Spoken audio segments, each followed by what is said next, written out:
नमस्कार दोस्तों। इतने दिनों से हम लोग खाना बना रहे हैं और बातें बना रहे हैं। आज एक नया एक्सपेरिमेंट करके देखते हैं। अभी मैं आपको एक कहानी सुनाता हूँ।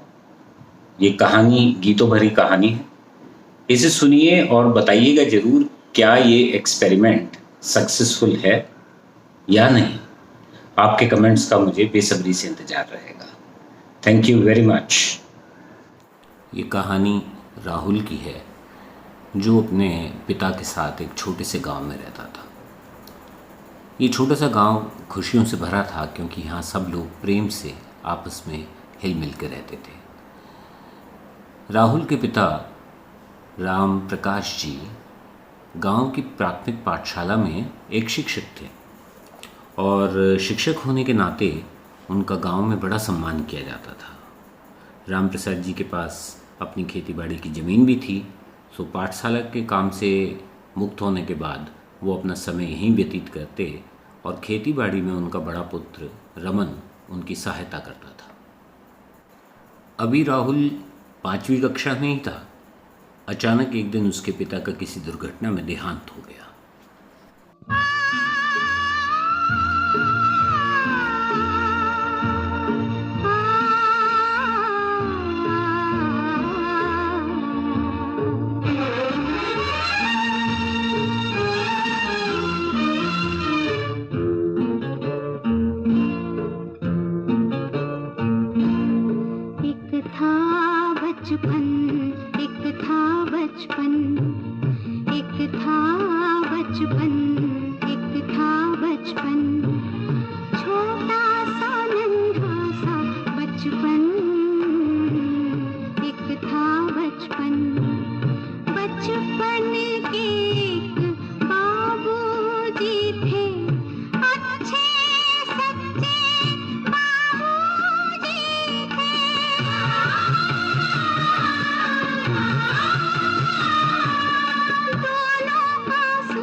छोटी उम्र होने के कारण राहुल इस बात को बहुत अच्छी तरह नहीं समझ पाया था कि उसके पिता गुजर चुके हैं।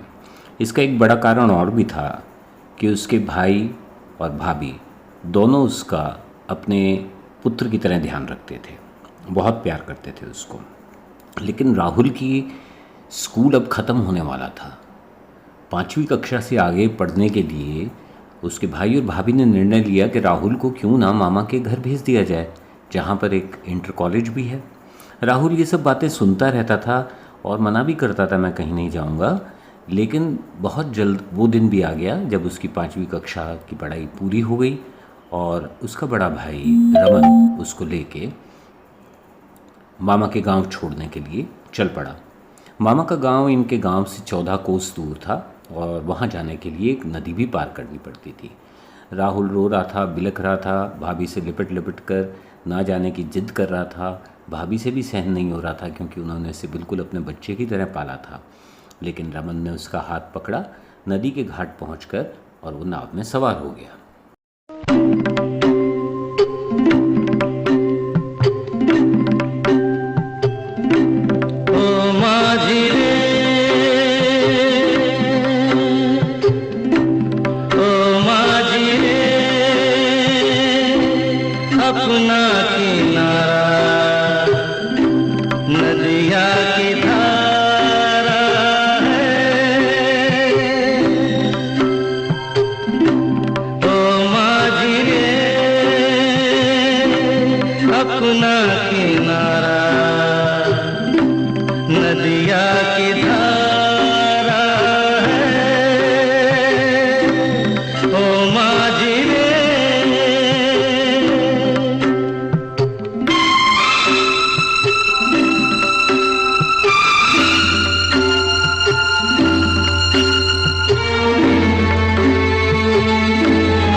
राहुल को देखते ही मामा मामी और नानी तो इतने खुश हो गए कि क्या बताएं।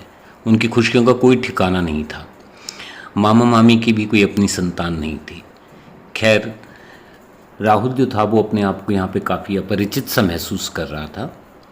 रमन ने उसको छोड़ा और मामा को बोला कि इसको आगे पढ़ाने के लिए ज़रा आगे एडमिशन करा दीजिएगा। और ये सब औपचारिकता के बाद रमन भारी मन से अपने गांव को लौटने की तैयारी करने लगा। यह देख राहुल रोता ही जा रहा था, भाई से लिपट लिपट कर साथ ले जाने की जिद कर रहा था। भाई ने उसे समझाया बुझाया और फिर मामी ने भी उसको गोद में लेकर कुछ कहानियाँ सुनाकर उसका मन बहलाने का प्रयत्न किया। धीरे धीरे राहुल अपने आप का यहाँ पे सामंजस्य बिठाता जा रहा था, क्योंकि मामा मामी दोनों ही उसे इतना प्यार करते थे, बिल्कुल अपने बच्चे की तरह। धीरे धीरे वो पुरानी सब बातें भूलने लगा। नानी जो थी वो भी बहुत अच्छी थी और इस उम्र में भी वो अपना एक छोटा सा काम करा करती थी। खैर, मामी की खुशियों का तो ठिकाना इसलिए नहीं था कि उन्हें खेलने के लिए एक खिलौना मिल गया था, और कई बार मामा बोलते थे, अरे तुम्हारा इतना लाड़ प्यार कहीं इसको बिगाड़ ना दे। तो मामी अक्सर कहा करती कि तुम रहने दो, तुम्हें कुछ नहीं पता।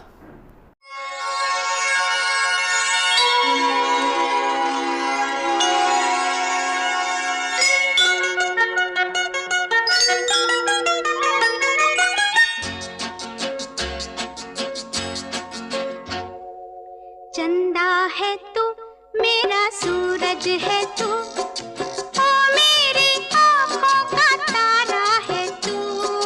चंदा है तू, मेरा सूरज है तू, ओ मेरी आँखों का तारा है तू। जीती हूँ मैं बस तुझे देख के, इस टूटे दिल का सहारा है तू। चंदा है तू, मेरा सूरज है तू।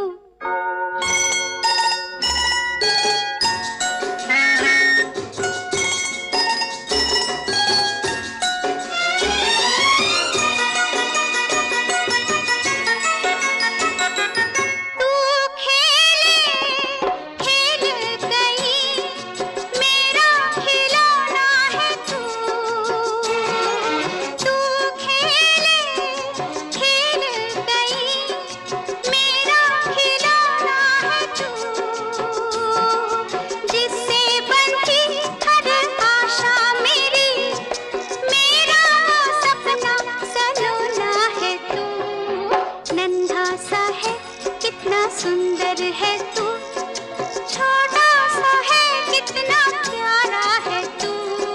चंदा है तू, मेरा सूरज है तू।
नानी ये देखकर बहुत खुश थी कि मामी राहुल के लालन पालन का बड़ा ही ख्याल रख रही थी। उनके पड़ोस के लोग भी इस बात से खुश थे कि चलो इतने दिन बाद से ही मामा मामी के घर में खुशियाँ तो आईं। वहीं पास में एक परिवार था जो इनके परिवार का बहुत ही घनिष्ठ था, त्रिपाठी जी का। और त्रिपाठी जी की एक लड़की थी रिद्धि। रिद्धि जो थी एक बहुत चुलबुली और चंचल लड़की थी। राहुल की हम उम्र थी, उसकी बहुत जल्दी दोस्त भी बन गई और रिद्धि की वजह से ही राहुल ने गांव के बाकी लोगों को और जगहों को जाना। जल्द ही उसकी दोस्ती, बहुत अच्छी दोस्ती कुछ लोगों से जैसे विजय, उमेश, जीवन, ओम आदि से हो गई। समय धीरे धीरे गुजरता जा रहा था। राहुल 8वीं कक्षा की तरफ पहुंच रहा था और कैसे समय पर लगा के उड़ता है इसका पता ही नहीं लगा।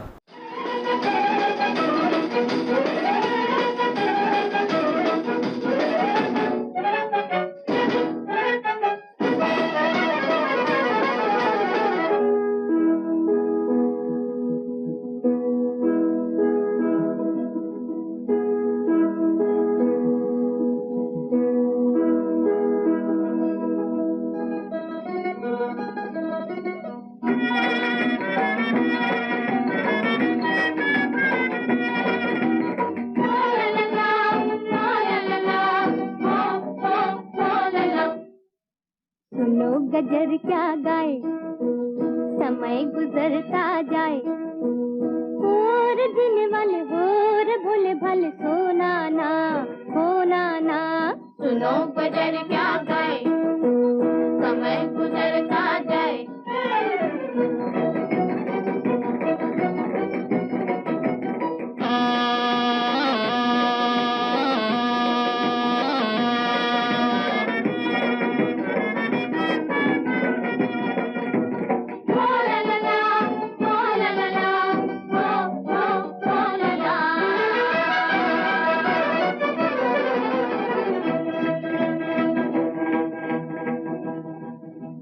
गिन चुन पल है तेरे जीवन के, धूम मचले अभी दिन है मिलन के। गिन चुन पल है तेरे जीवन के, धूम मचले अभी दिन है मिलन के। और दिन वाले और भोले भले सोना ना, होना ना। सुनो गजर क्या गाए, समय गुजरता जाए, और दिन वाले और भोले भले सोना ना, खोना ना।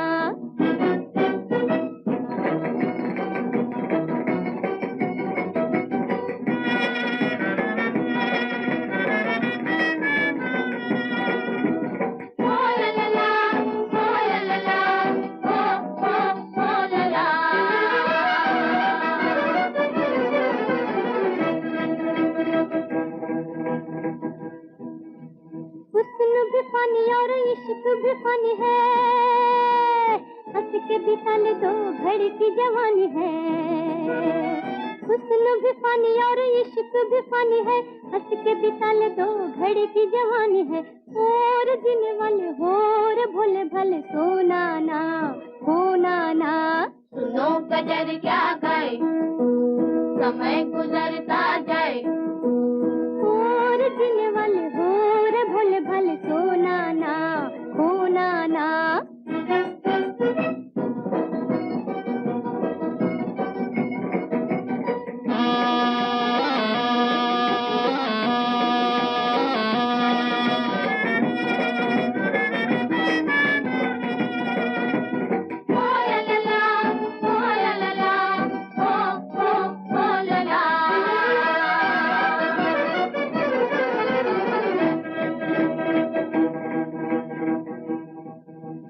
बिछड़ा जमाना कभी हाथ ना आएगा, दोष न देना मुझे फिर पछताएगा। बिछड़ा जमाना कभी हाथ ना आएगा, दोष न देना मुझे फिर पछताएगा। और दिन वाले होर भोले भले सोना ना, होना ना। सुनो गजर क्या गाए, समय गुजरता जाए,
समय वाकई पर लगा के उड़ रहा था और राहुल अब 10वीं कक्षा में पहुंच चुका था, समझदार भी हो चुका था। जीवन में जो भी उसके साथ घटित हो रहा था उसको बड़े क्लोजली वॉच करता था।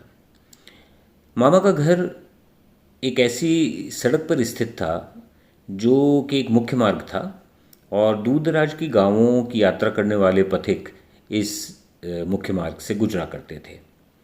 तो ये जगह, इनका गांव एक ऐसा स्टॉप पड़ता था जहाँ पे वो थोड़ी देर रुककर आराम करते थे, भोजन करते थे और फिर आगे की यात्रा करने चल पड़ते थे। नानी बहुत समय से ऐसे ही पथिकों के लिए भोजन बनाया करती थी और उसको इससे 2 पैसे की आमदनी भी हो जाती थी। एक दिन ऐसे ही एक पथिक, जो कि शायद बहुत दूर से आ रहा था, काफ़ी थका हुआ था, तो उसने आके नानी से कहा, बुढ़िया भोजन जल्दी बना दे, मुझे बहुत तेज़ भूख लगी है।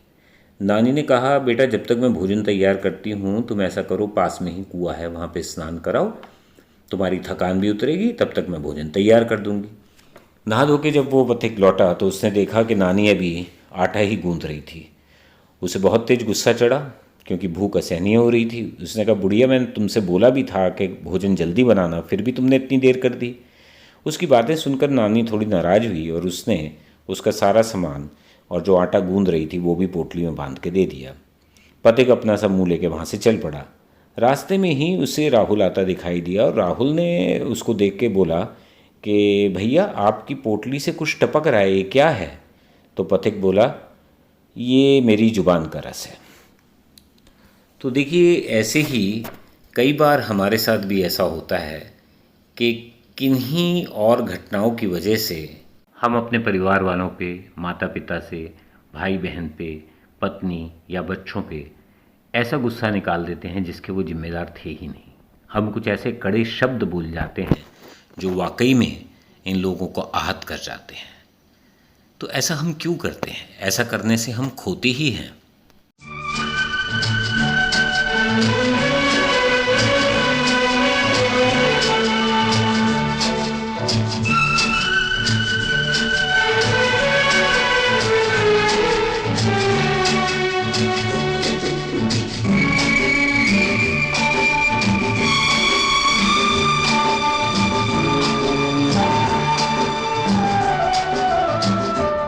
जिंदगी के सफर में गुजर जाते हैं जो मकाम, वो फिर नहीं आते, वो फिर नहीं आते। जिंदगी के सफर में गुजर जाते हैं जो मकाम, नहीं आते, वो फिर नहीं आते।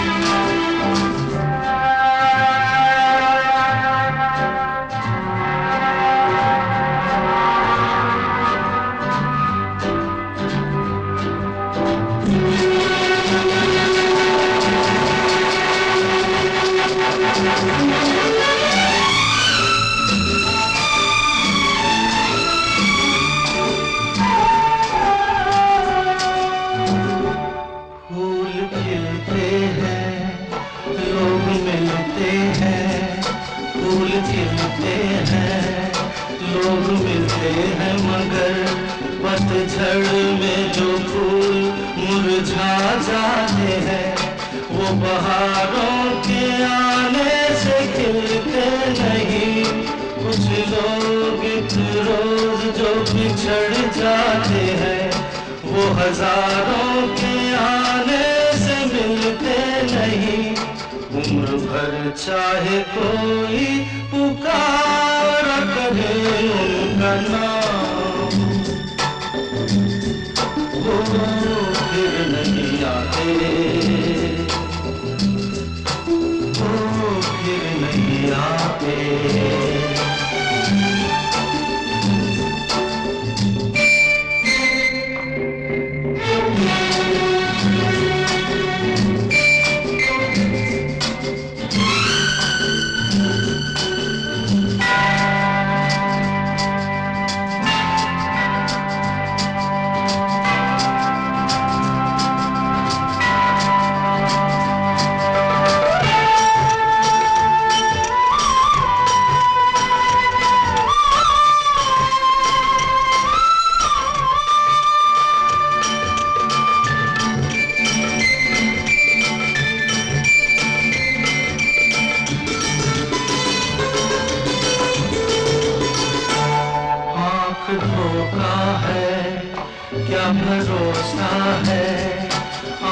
धोखा है, क्या भरोसा है सुनो, दोस्त तो शब्द दोस्ती का दुश्मन है। अपने दिल में इसे घर बनाने न दो, कर तड़पना पड़े याद में जिंदगी, रोक लो रूठ कर उनको जाने न दो, बाद में प्यार के चाहे भेजो हजारों सलाम, वो फिर नहीं आते, वो फिर नहीं आते।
जाती है, सुबह आती है, रात जाती है, यूं ही वक्त चलता ही रहता है, रुकता नहीं।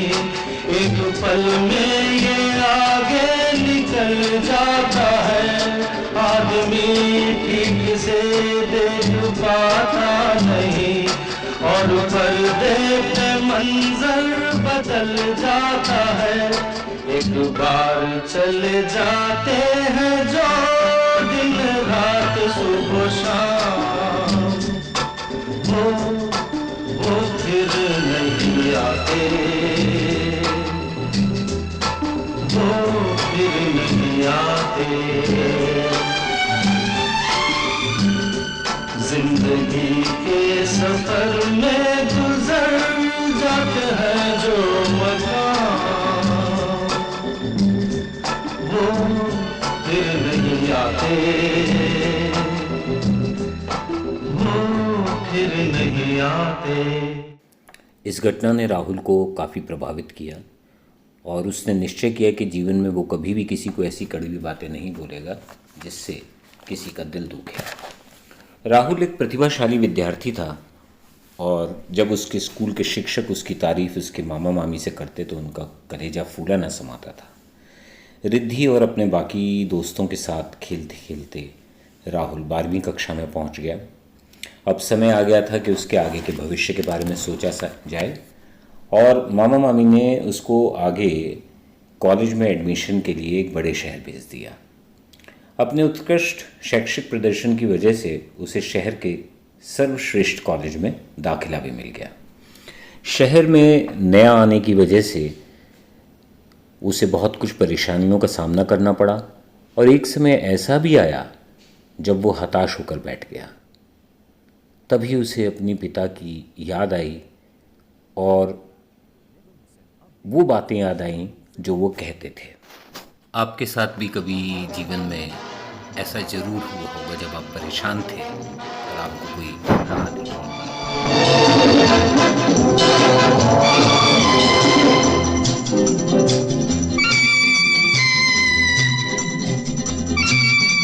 जीवन में तू डरना नहीं,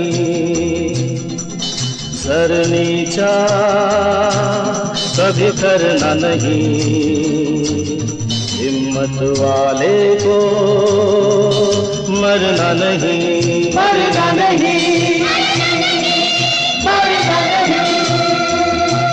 जीवन में तू डरना नहीं, सर नीचा कभी करना नहीं, हिम्मत हिम्मत वाले को मरना नहीं, मरना नहीं, मरना नहीं।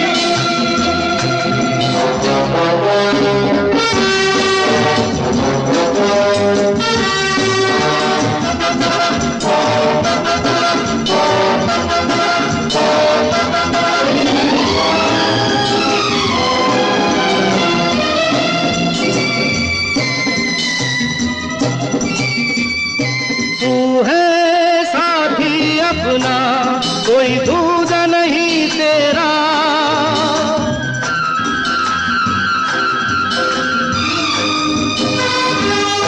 अपनी हर मुश्किल में तू अकेला ही मुस्कुरा। जग में तू सबसे बड़ा है, दिल छोटा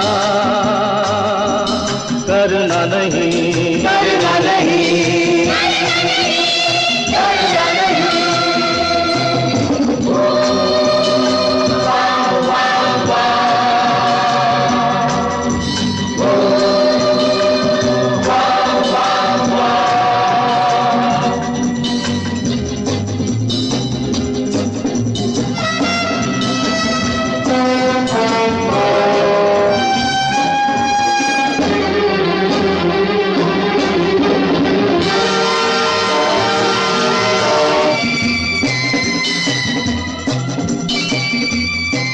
जीना है तो प्यारे तू लड़ना जिंदगी से।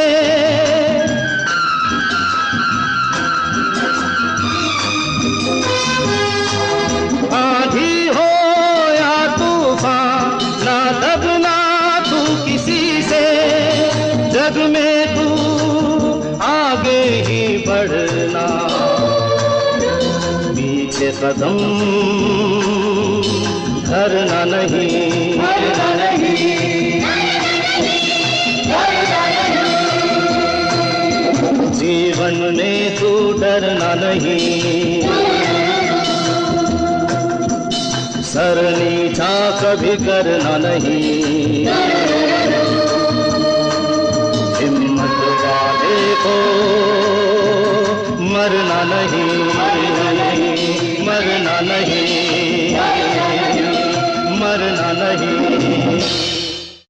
इन बातों से उसके दिल में ऐसा उत्साह भरा कि उसने अपने आप को आने वाली हर लड़ाई के लिए तैयार करने का निश्चय किया। कुशाग्र बुद्धि तो था ही, अपने कॉलेज के सभी प्रोफेसर्स का वो प्रिय बनता जा रहा था अपनी आदतों और अपनी बुद्धि की वजह से। उसके लिए नए नए रास्ते भी खुलते जा रहे थे मार्गदर्शन की वजह से, या यूं कहें कि उसके व्यक्तित्व का ऐसा निर्माण होता जा रहा था जैसे कि हम आमतौर में फिल्म में हीरो का देखते हैं। पढ़ाई के अलावा डिबेट्स, स्पोर्ट्स सब में वो आगे था। फुटबॉल का बहुत अच्छा प्लेयर था। बलिष्ठ शरीर, ऊंचा कद, जिसकी वजह से धीरे धीरे वो कॉलेज में बहुत ही ज़्यादा लोकप्रिय हो गया। इसी वजह से एक बार कल्चरल एक्सचेंज के अंदर उसको विदेश भेजा गया। विदेश के अंदर जाकर वो नया ज्ञान अर्जन कर रहा था, नए नए लोगों से मिल रहा था, वहाँ की सभ्यता के बारे में जान रहा था। ये एक बहुत अच्छा अनुभव था उसका। फिर भी किसी एक शाम उसका दिल उदास हो गया और उसको अपने पुराने दोस्तों और रिद्धि की बहुत याद आ रही थी।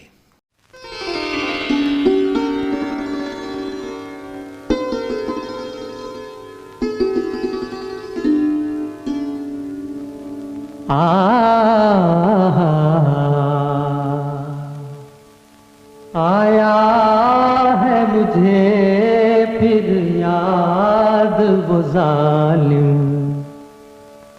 गुजरा जमाना बचपन का, हाय रे अकेले छोड़ के जाना। और नाना बचपन का आया है मुझे फिर याद वो जालिम।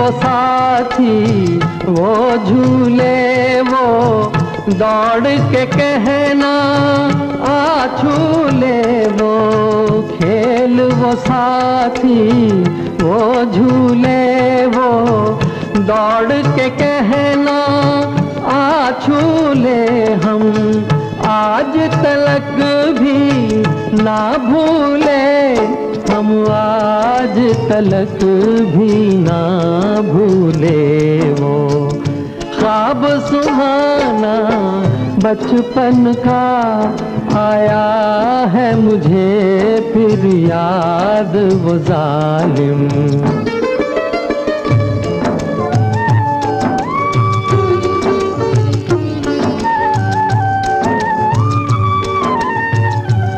इसकी सबको पहचान नहीं इसकी सबको पहचान नहीं ये 2 दिन का मेहमान नहीं ये 2 दिन का मेहमान नहीं मुश्किल है बहुत आसान नहीं मुश्किल है बहुत आसान नहीं ये प्यार भुलाना बचपन का आया है मुझे फिर याद वो जालिम।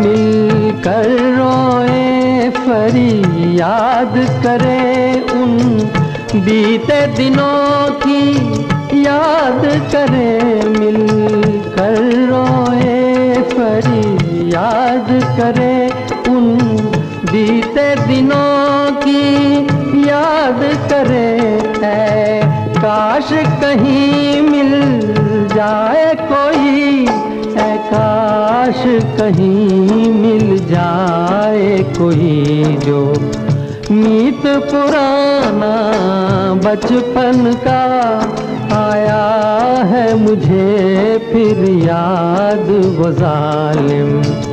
गुजरा ज़माना बचपन का हाय रे अकेले छोड़ के जाना और नाना बचपन का।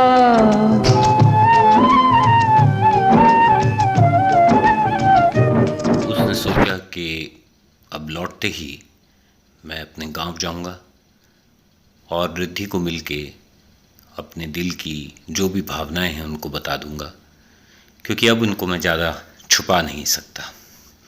वैसे भी उससे अपने गांव गए 2 साल से ऊपर का समय हो चुका था।